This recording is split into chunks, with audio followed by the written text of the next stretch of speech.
Käydään tässä esimerkissä läpi, miten tällaisen laskeutumissivun saa luotua Headless CMS:ssä alle 5 minuutissa. Ja tässä käytetään tosiaan Builder Ion Headless CMS, joka on integroitu oletuksena kaikkiin e-commerce-kauppoihin, mutta mitä tahansa muutakin Headless CMS voitaisiin hyödyntää. Ja tässä laskeutumissivussa hyödynnetään custom-komponentteja, jotka tulee suoraan kaupasta tänne Headless CMS, ja näissä toimii oletuksena markkinoinnin seuraimet, esimerkiksi palvelinpuolen seuraimet, API-seuraimet ja JavaScript-seuraimet, jos vaikka täältä laskeutumissivulta nyt tulisi yhteydenottoja tai ostokonversioita. Mutta lähdetään seuraavaksi katsomaan, miten tällainen laskeutumissivu tehdään alle 5 minuutissa. Eli tässä valmiina niin poistetaan täältä ensin kaikki tämä olemassa oleva sisältö pois, että päästään se tekemään noin. Ja päivitetään vielä tuo sivu.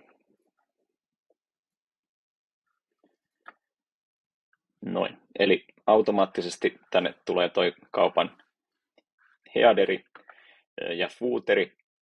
Ja täältä kun lähdetään sitten kokoamaan, niin meillä oli täällä ensimmäisenä bannerikuva. Laitetaan siihen sama kuva. Otetaan tuohon vähän isommaksi.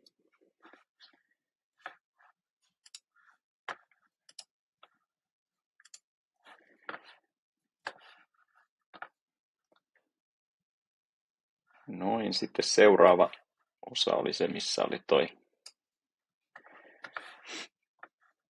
video ja teksti.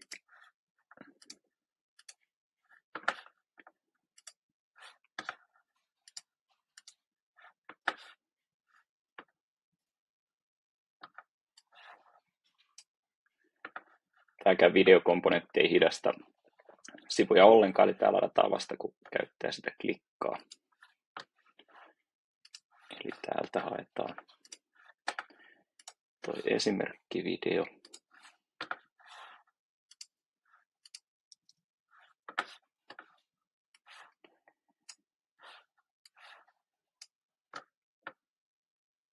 Tekstit. Käytetään nyt täältä nummenpyörästä esimerkkitekstiä.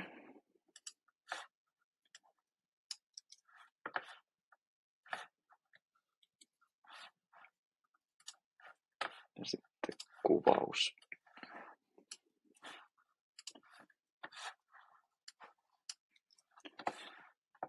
Noin. Ja sitten meillä oli seuraavana siellä se tuotekaruselli, eli sekin on custom-komponenteista, ja jos tänne nyt esimerkkinä P2P-kaupassa tässä olisi vaikka joku kokonaisuus, niin tähän voitaisiin lisätä esimerkiksi sen kokonaisuuden sisältävät tuotteet, ja jos asiakas on rekisteröitynyt, niin se näkee täällä asiakaskohtaiset hinnat. Laitetaan nyt tässä esimerkiksi nämä polkupyörät.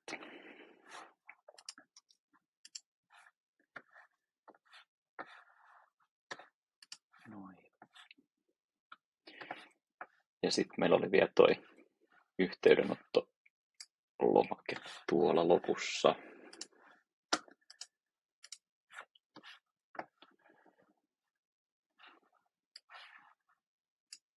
Teksti ja sitten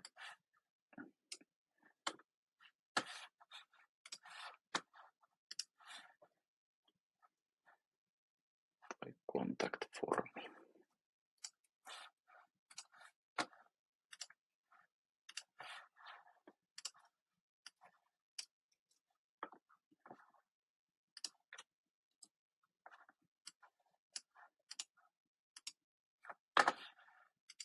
Noin.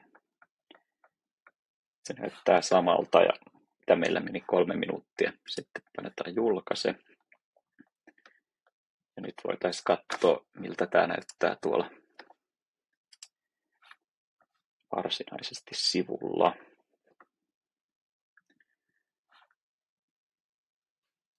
Näin.